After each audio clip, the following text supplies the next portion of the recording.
अवांजी समातुन ताईं radio voice of Sindh London 22 मई 2026 जुमे जे ॾींहुं प्रोग्राम मंज़रनामो साण करे आऊं अवांजी ख़िदमत में हाज़िर आहियां पंहिंजो मेज़बान हबीब लगारी। प्रोग्राम जी शुरूआति में अवां इहा ई दुआ त शार जितो हुजो असुख सलामती सां हुजो, कॾहिं बि ॾुखियो ॾींहुं न ॾिसो ऐं कॾहिं बि अव्हां जूं मुर्कूं मेरियूं न थियनि। दुनिया जी कुंड कुड़छ में जिते बि रहो सिंध लाइ, सिंध वासियुनि लाइ ऐं दुनिया जे मज़लूम माण्हुनि लाइ जा खोड़ींदा रहो। शाल अव्हांजा ख़्वाब ताबीरनि सां लही सघनि। प्रोग्राम मंज़रनामे में अॼु आलमी मंज़रनामे तां इहा रिपोर्ट पे पेश कंदासीं त छा अमेरिका ऐं ईरान विच में मुआहिदो थी वेंदो। जंग में अमेरिका जा केतिरा जहाज़ तबाह थिया, इन हवाले सां अहम रिपोर्ट पिणु प्रोग्राम जो हिसो हूंदी। जॾहिं त सिंध सां पाणी मामले में हर भेरे नाइंसाफ़ी छो थी थिए, इन बाबति बि वीचारींदासीं। छा प्यूटन चीन मां हथे ख़ाली वापसि वरियो, इहो बि ॼाणण जी कोशिशि कंदासीं त सिंध असेंबली जी बजट सिंधी में पेश छो नथी थिए। सभ खां पहिरियां आलमी मंज़रनामे ते नज़र डोड़ायूं था ऐं इहो ॼाणण जी कोशिशि करियूं था त छा मुआहिदो थी वेंदो। ईरान ऐं अमेरिका जे विच में ॻाल्हियूं पासे पर्दा जारी आहिनि। अल अरबिया न्यूज़ पंहिंजे ज़रियनि जे हवाले सां ख़बर ॾिनी आहे त ईरान ऐं अमेरिका जे विच में मुआहिदे जे मसवदे खे आख़िरी शक्ल ॾियण लाइ संजीदा कोशिशूं जारी आहिनि। इहे बि इतला आहिनि त पाकिस्तान जी हिकु आला शख़्सियत ईरान जो दौरो करे सघे थी त जीअं ऐलान कयो वञे त मुआहिदे जो आख़िरी मसवदो मुकमिल थी चुको आहे। ॻाल्हियुनि जो ईंदड़ दौरु हज खां पोइ थींदो, इहा पिणु दावा साम्हूं अची रही आहे। ॻाल्हियूं अॻिते वधी रहियूं आहिनि। इन सूरतहाल में अहम ॻाल्हि इहा आहे त वफ़ाक़ी घर वज़ीर मोहसिन नक़वी हिकु भेरो ॿीहर ईरान पहुतल आहे। जॾहिं त हू हिकु ॾींहुं अॻु 3 ॾींहंनि जो दौरो मुकमिल करे ईरान मां वापसि आयो हो।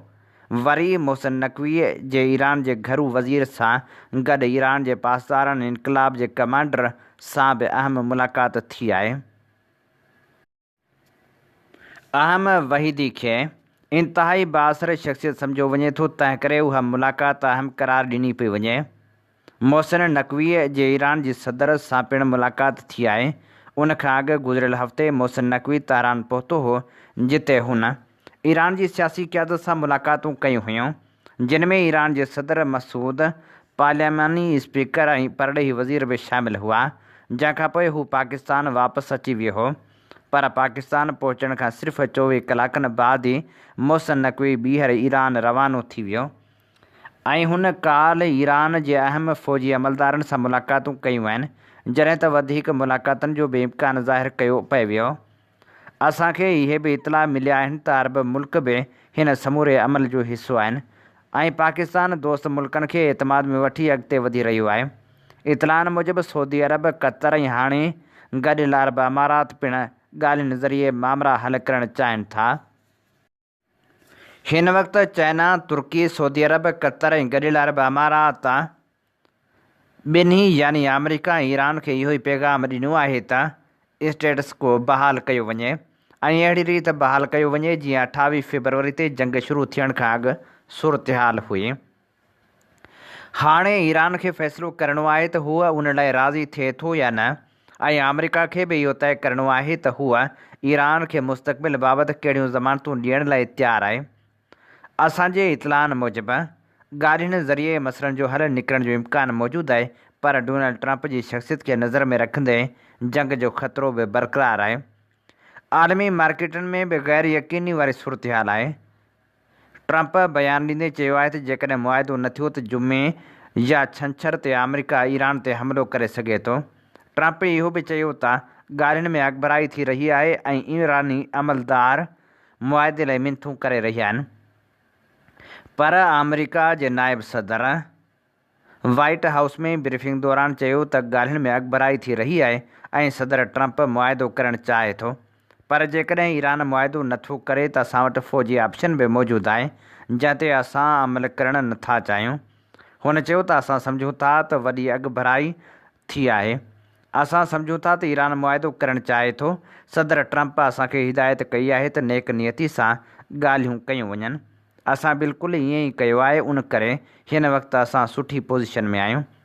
संदसि चवण मूजिबि हिकु ॿियो ऑप्शन बि आहे ऐं उहो आहे त अमेरिका पंहिंजा मक़सद हासिलु करण लाइ फ़ौजी कार्रवाई ॿीहर शुरू करे सघे थो, पर सदर ट्रंप हिन रस्ते ते वञणु नथो चाहे। मुंहिंजो ख़्यालु आहे त ईरान बि उहो रस्तो नथो चाहे।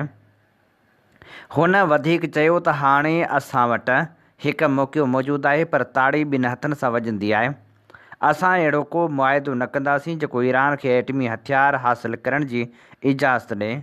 जीअं सदर ट्रंप चयो आहे, असां हमले लाइ मुकमिल तौर ते तयारु आहियूं, पर असां उहो रस्तो इख़्तियार करणु नथा चाहियूं। जेकॾहिं ज़रूरत पई त सदर ट्रंप उन लाइ मुकमिल तौर ते तयारु आहे।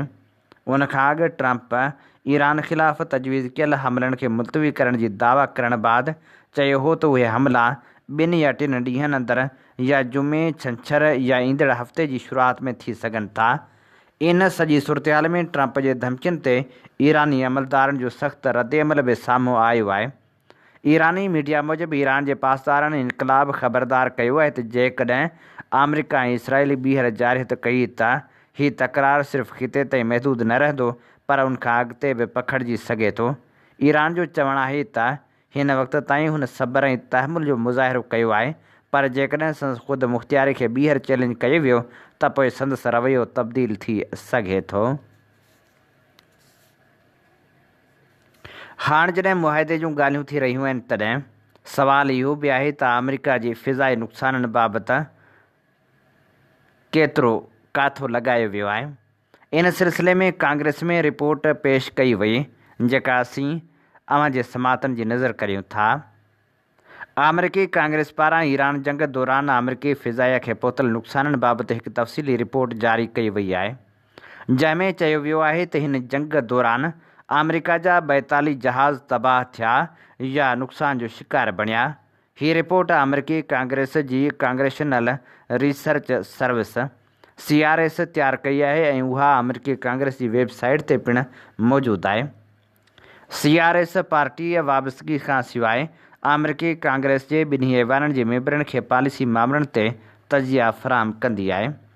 रिपोर्ट में अमरीकी बचाव वारे इदारे, पेंटागन, सेंट्रल कमांड ऐं मुख़्तलिफ़ न्यूज़ आर्टिकलनि जा हवाला ॾिना विया आहिनि, जिन मूजिबि नुक़सान पहुतल या तबाह थियल जहाज़नि में बग़ैर पायलट जहाज़, जंगी जहाज़ ऐं ड्रोन शामिल आहिनि। रिपोर्ट में पेंटागन जे हिकु उहिदेदार जोलिस W जी कांग्रेस में पेशकश जो हवालो पिणु ॾिनो वियो आहे, जंहिं मूजिबि ईरान जंग में अमरीकी दिफ़ाई खाते जा $29 अरब खां ख़र्च वधाए छॾियो, जिन में जहाज़नि जी मरम्मत ऐं बहाली जा ख़र्च पिणु शामिल आहिनि। रिपोर्ट मूजिबि 2 मार्च 2026 ते सेंटकॉम तस्दीक कई त अमरीका जा 2 F-150 स्ट्राइक ईगल जहाज़ कुवैत में फ्रेंडली फायर सबबि तबाह थी विया। उन वाक़े में ॿिन्ही जहाज़नि मां अमले जा 6 माण्हू महफ़ूज़ रहिया, जॾहिं त 5 अप्रैल 2026 ते सेंटकॉम ॿुधायो त अमरीका जो हिकु F-150A जहाज़ ईरान अंदरि हिकु फ़िज़ाई कार्रवाई दौरान तबाह थियो, जंहिंजे ॿिन्ही पायलटनि खे अलॻि सर्च रेस्क्यू ऑपरेशन ज़रिए ॿाहिरि कढियो वियो।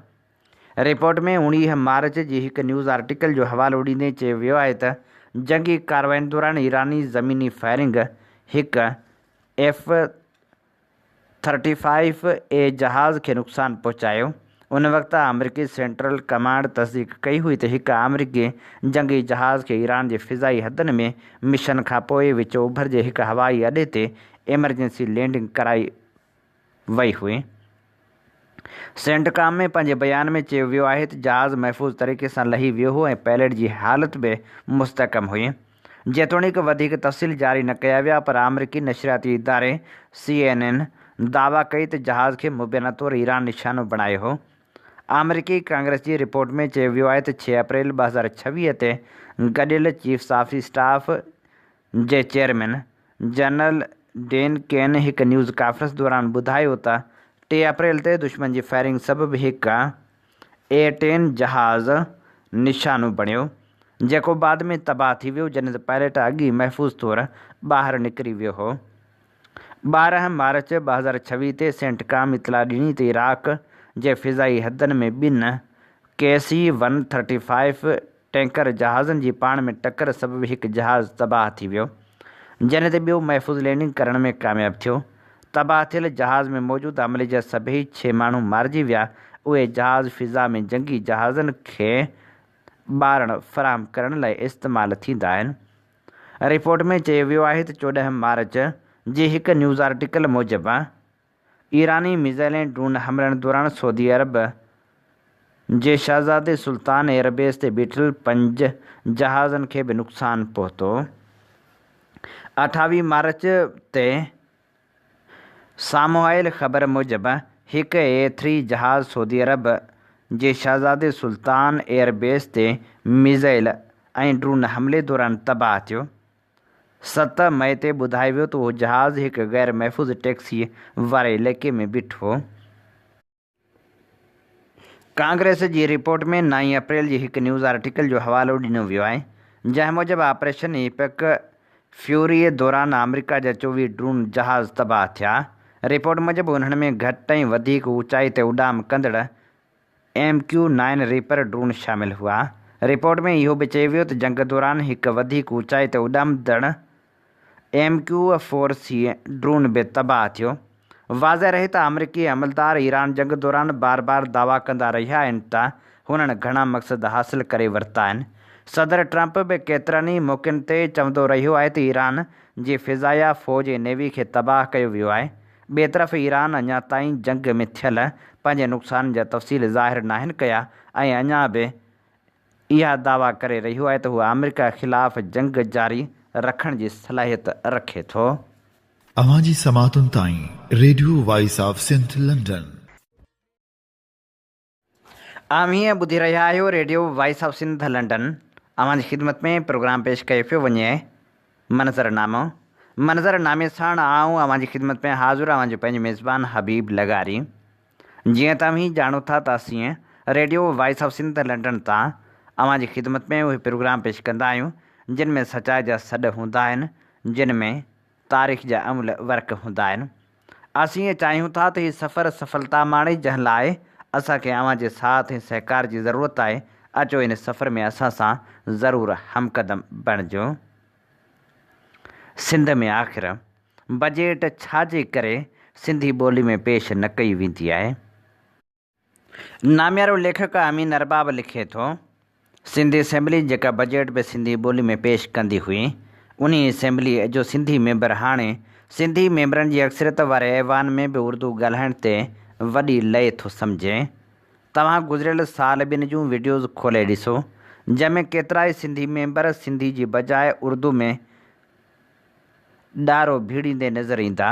वॾी ॻाल्हि इहा त सिंधी मीडिया बि अहिड़नि सिंधी मेंबरनि खे बुछड़ो करण लाइ तयारु न आहे, जॾहिं त उर्दू मीडिया साईं तो साईं, साईं वॾे जी सरकार जहिड़ा इस्तलाह इस्तेमालु करे सिंधी मेंबरनि जे मुंहं ते हर आए ॾींहुं दांगी मलण वारो वजह कतई नथी घुसाए। असां त हाणे इन ॻाल्हि तां बि हथ खयूं त सिंधी असेंबली इस्माइल उढिजे वांगुरु बजट सिंधी में पेश करे या अंग्रेज़ सरकार वांगुरु सिंध जे सरकारी दफ़्तरनि में सरकारी लिखपढ़ ऐं गुफ़्तगू सिंधी में लाज़मी हुजे।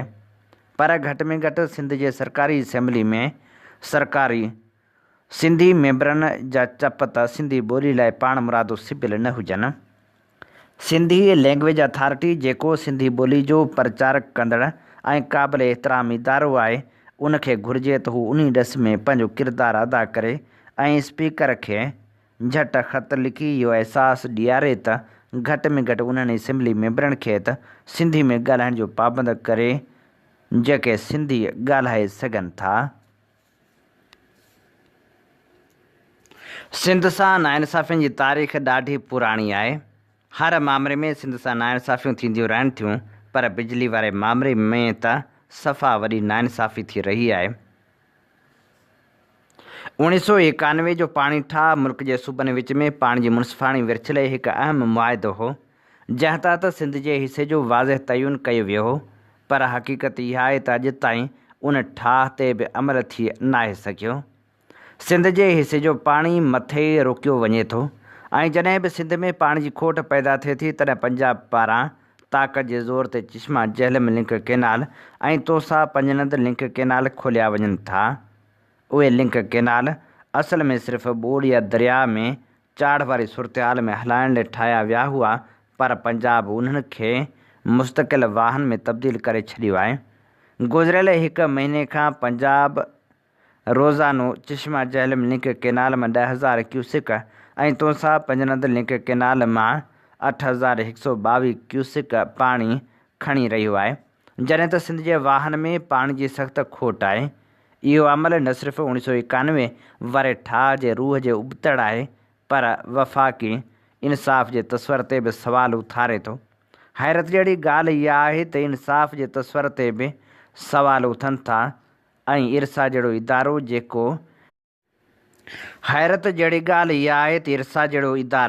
जेको सूबनि विच में पाणी जी विर्छ जो निगरान हुजणु घुरिजे, उहो बि ख़ामोश तमाशाई बणियल आहे।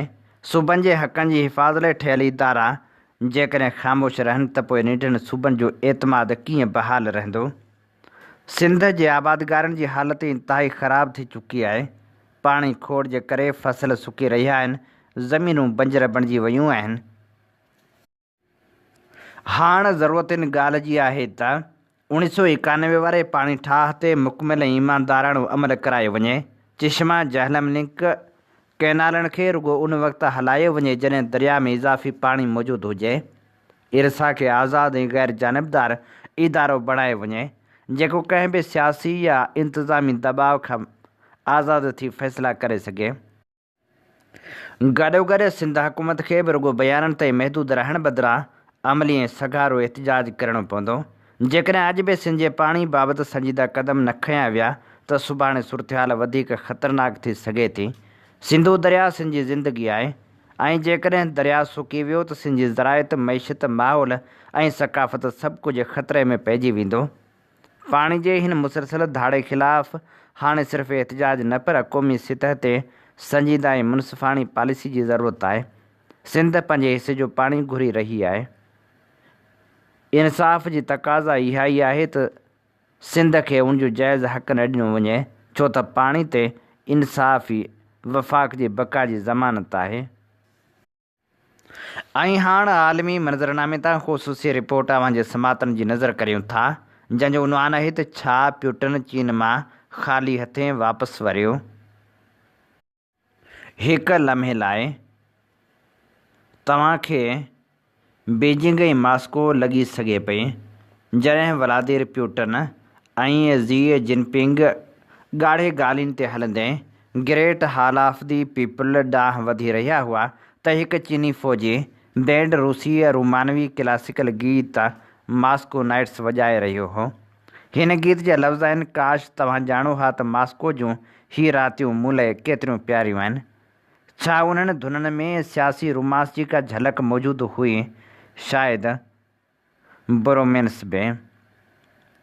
प्यूटन जिन पिंग खे चयो, मुंहिंजा प्यारा दोस्त, ऐं शीह पोतनि खे चयो, मुंहिंजा पुराणा दोस्त।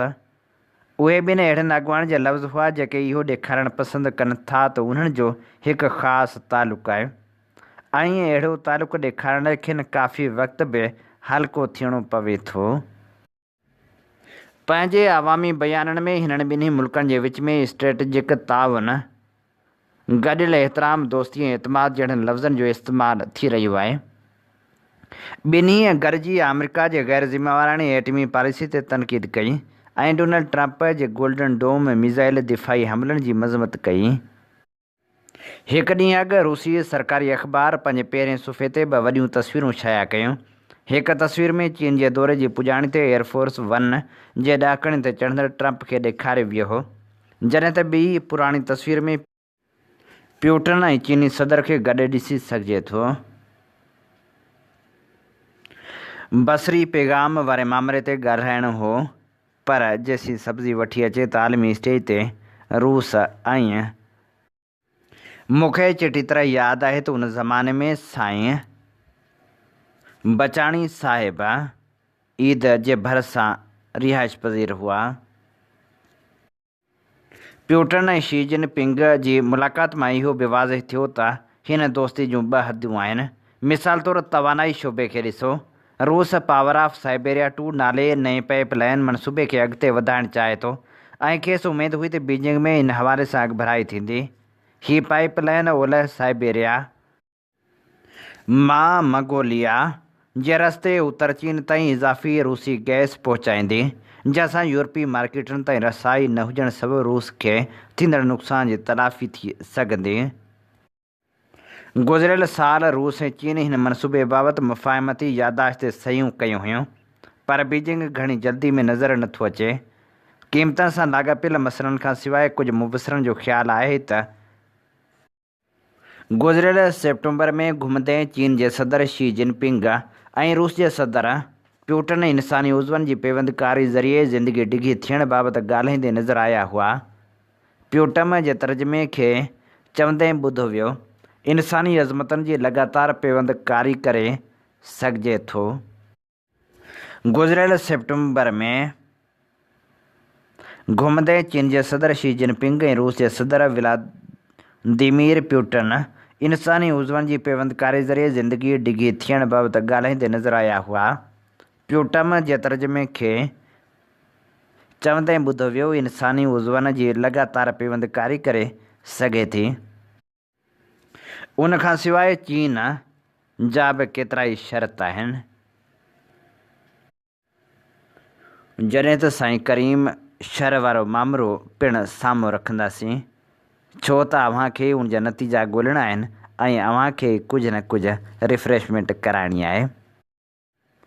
मग़रबी पाबंदियुनि जे करे मॉस्को जा बीजिंग सां लाॻापा वधीक गहरा थींदा विया आहिनि।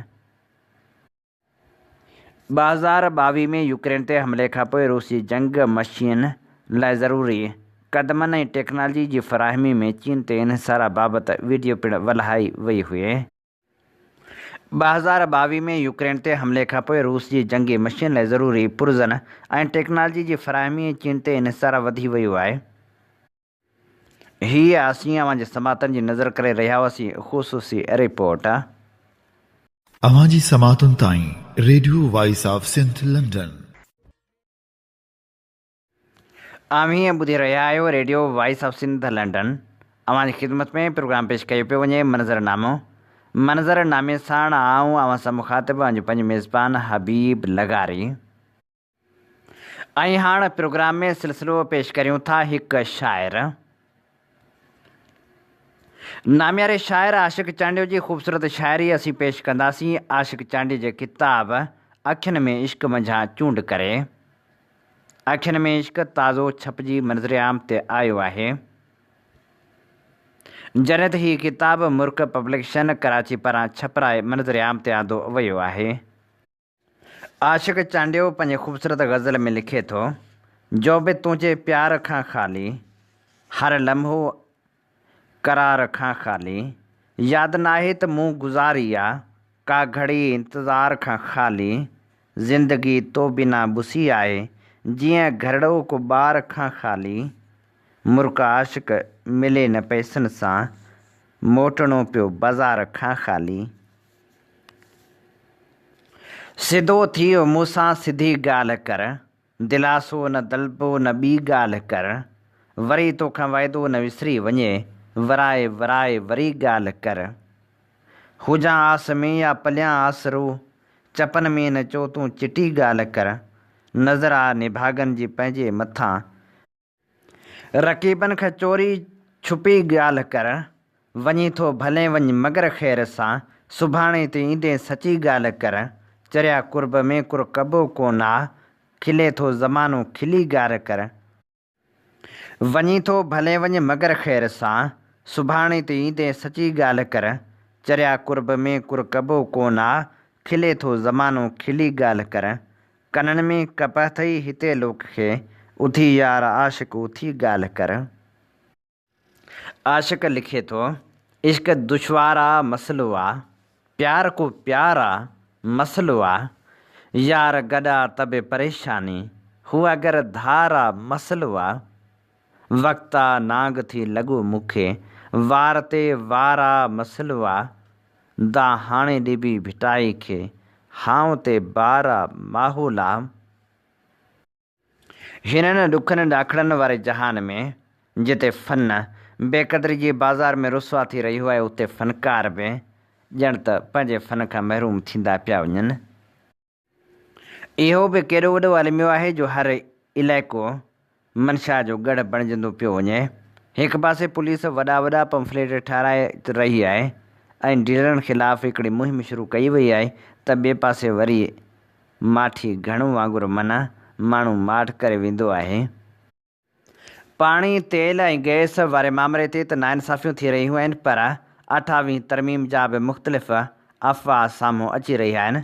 मुल्क जी सियासी तारीख़ में आइनी सूबे ख़ुदि मुख़्तियारी जो मामिलो हमेशह हसास रहियो आहे, पर ताज़ो वफ़ाक़ी हुकूमत जे ॿिनि अहम तरीन उहिदेदारनि पारां साम्हूं आयल बयाननि हिकु नओं बहस छेड़े छॾियो आहे। वज़ीर आज़म साम्हूं अहम इंकशाफ ज़ाहिर करे सघे थो। हिकु तरफ़ राणा सनावला पारां 28वीं आइनी तरमीम जे ड्राफ्ट तयारु हुजणु क़ौमी असेंबलीअ जी विरासत आहे। दिफ़ाई ख़र्चनि ऐं NFC एवार्ड जे फार्मूले ते नज़रसानी जो वाज़िह इतराफ़ कयो वियो आहे, त ॿिए तरफ़ कानून वारे वज़ीर आज़म नज़ीर तारड़ पारां फ़िलहाल कंहिं बि तरमीम जे वाज़िह आसारनि जी तरदीद कंदे वसी सियासी इतफ़ाक़ राय जी ज़रूरत ते ज़ोर ॾिनो वियो आहे। वफ़ाक़ी काबीनाई हुकूमती सिफ़नि मां निकिरंदड़ उहे मुताद आवाज़ ज़ाहिर कनि था त परदे पुठियां का अहिड़ी खिचड़ी पची रही आहे जंहिंजा असर सिधी तोड़ी अणसिधी रीत सूबनि ख़ासि करे सिंध जे हक़नि ते पवंदा, जंहिं करे अक्सर सियासी हलक़नि में अरिड़हीं तरमीम खे रोलबैक करण या उनखे कमज़ोर करण जा संगीन ख़दशा पैदा थी विया आहिनि। इन सॼी सूरतहाल खे सम्झण लाइ असांखे पाकिस्तान जे आइनी तारीख़ जे उन अज़ीम मोड़ ॾांहुं निहारणो पवंदो जॾहिं 2010 में सभिनी सियासी पार्टियुनि गॾिजी अरिड़हीं आइनी तरमीम मंज़ूरु कई हुई। हीअ तरमीम रुॻो हिकु क़ानूनी तब्दीली न हुई, पर उहा सूबनि खे संदनि जाइज़ हक़ ॾियण जो हिकु वॾो ऐं तारीख़ी मुआहिदो हो। अरिड़हीं तरमीम ज़रिए मुल्क मां वन यूनिट जी बक़ाया असरनि खे ख़तमु कयो वियो ऐं मर्कज़ खां केतिराई अहम खाता जहिड़ोकि तालीम, सिहत, सियाहत ऐं मक़ामी वसीला सूबनि जे हवाले कराया विया। उन तरमीम सां सूबाई ख़ुदि मुख़्तियारी जो ख़्वाबु साबिया थियो ऐं सूबनि खे इहो इख़्तियार मिलियो त उहे पंहिंजे अवाम जे ज़रूरतनि मूजिबि बजट ऐं पॉलिसियूं जोड़े सघनि। सभ खां अहम ॻाल्हि इहा हुई त NFC एवार्ड ज़रिए वसीलनि जी विरासत जो नओं फार्मूलो तइ कयो वियो, जंहिंमें सूबनि जे हिसे खे वधाए वफ़ाक़ खे पाबंद कयो वियो त उहो मुस्तक़बिल में सूबनि जी मौजूदा हिसे खां घटि रक़म न ॾींदो।